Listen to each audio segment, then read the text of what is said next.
Our final video for this section is on nonlinear functions.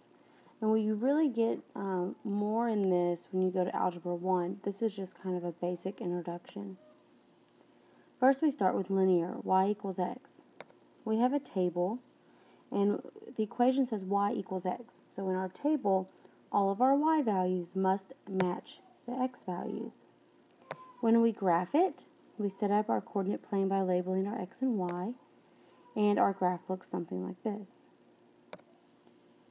Another type of function is an absolute value function, and this is y equals the absolute value of x. So we have a table, and y values are going to be the absolute value of x, and absolute value is the distance from 0.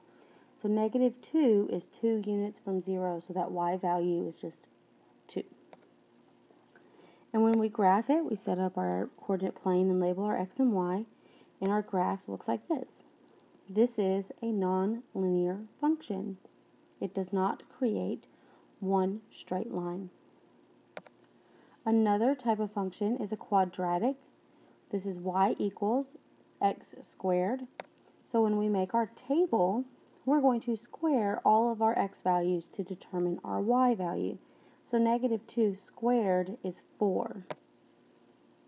When we graph this, we set up our x and y coordinate, or our x and y axis, and this is what a quadratic function looks like.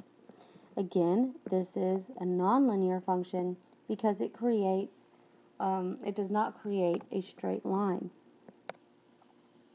The final one that we talk about in 8th grade is cubic function, y equals x cubed.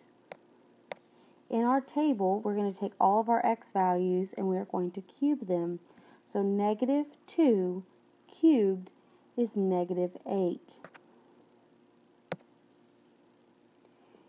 And to graph this, we set up our coordinate plane and label our x and y axis.